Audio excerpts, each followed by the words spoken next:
une grande fête qui se prépare à Jérusalem. C'est la fête de la Pâque. Pour se souvenir qu'autrefois, dans un temps très très ancien, les gens du peuple d'Israël sont sortis d'Égypte avec une grande victoire. Et bien c'est ça la fête de la Pâque. Et Jésus, lui aussi, vient à Jérusalem pour la fête de la Pâque. Mais le voilà Jésus.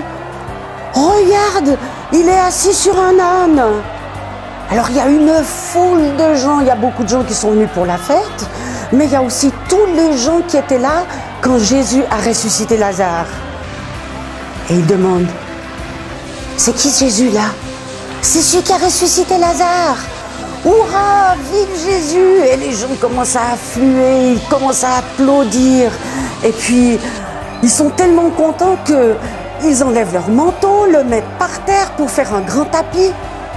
Et puis, ils arrachent les branches des arbres et ils les secouent et ils crient « Vive Jésus! Hurrah! Bravo !» Mais derrière, ceux qui ne sont pas très contents, c'est les pharisiens toujours. Ils discutent entre eux. Vous avez vu? Voilà de nouveau Jésus. Tout le monde le suit. On va avoir des histoires avec les Romains. Alors, ils sont allés trouver les Romains pour leur dire, écoutez, cette fois-ci, c'est fini avec Jésus. On en a marre.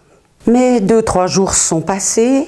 Jésus et ses amis ont commencé à faire la fête. Ils ont mangé ensemble. Et puis, ils sont partis dans un jardin où ils avaient l'habitude de se retrouver.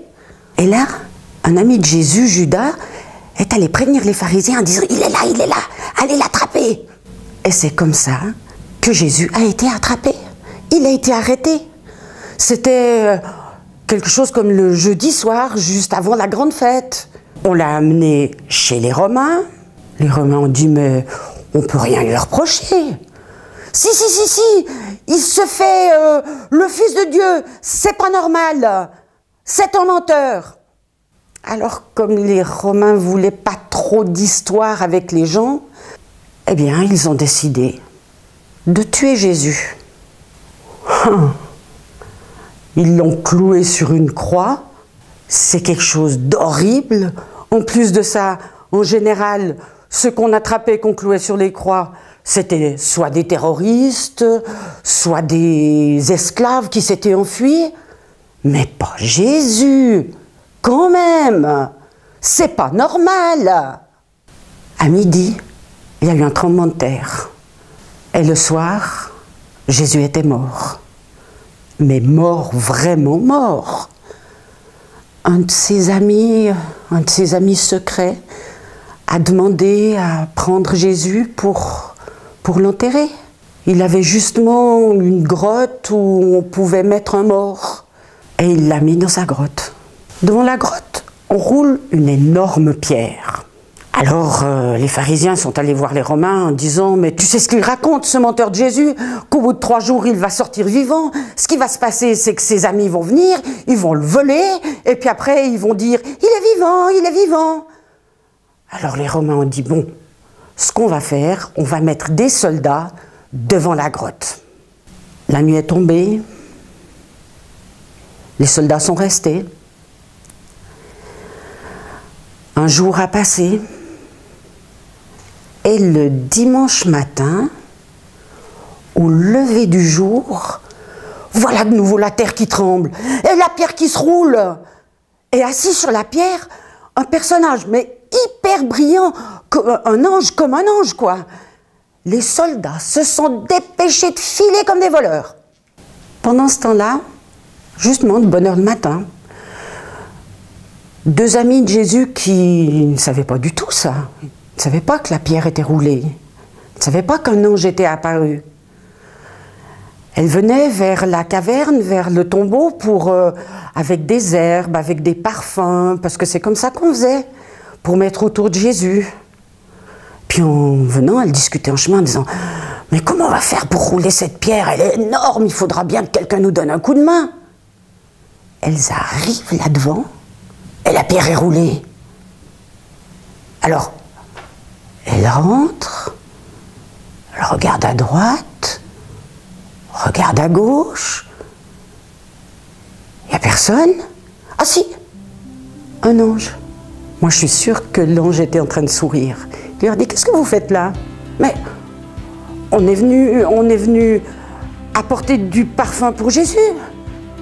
Mais Jésus n'est pas là. Il est vivant. Vivant? Mais il vous l'avait dit. Alors Jésus est vivant, c'est vrai. Alors elles sont parties en courant, mais à toute vitesse, jusqu'à la maison des disciples. Elles ont tapé à la porte. Vous savez quoi? Jésus est vivant, c'est un ange qui nous l'a dit. Mais les disciples, ils étaient là, assis, tout tristes. Mais ils se sont dit, mais ça va pas. Elles ont perdu la tête, ces femmes. C'est du n'importe quoi. Ils ne les ont pas cru. Pourtant, Jésus les avait prévenus. Eh bien, ils n'ont pas cru. Sauf peut-être Pierre et Jean qui ont décidé d'aller voir. Et ils sont partis, là aussi, au jardin où était cette grotte.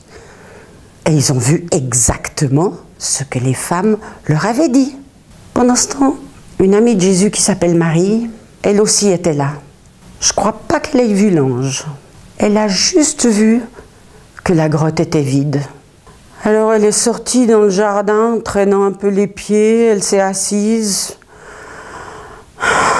Puis elle s'est mise à pleurer, quand tout d'un coup, elle a entendu du bruit derrière elle.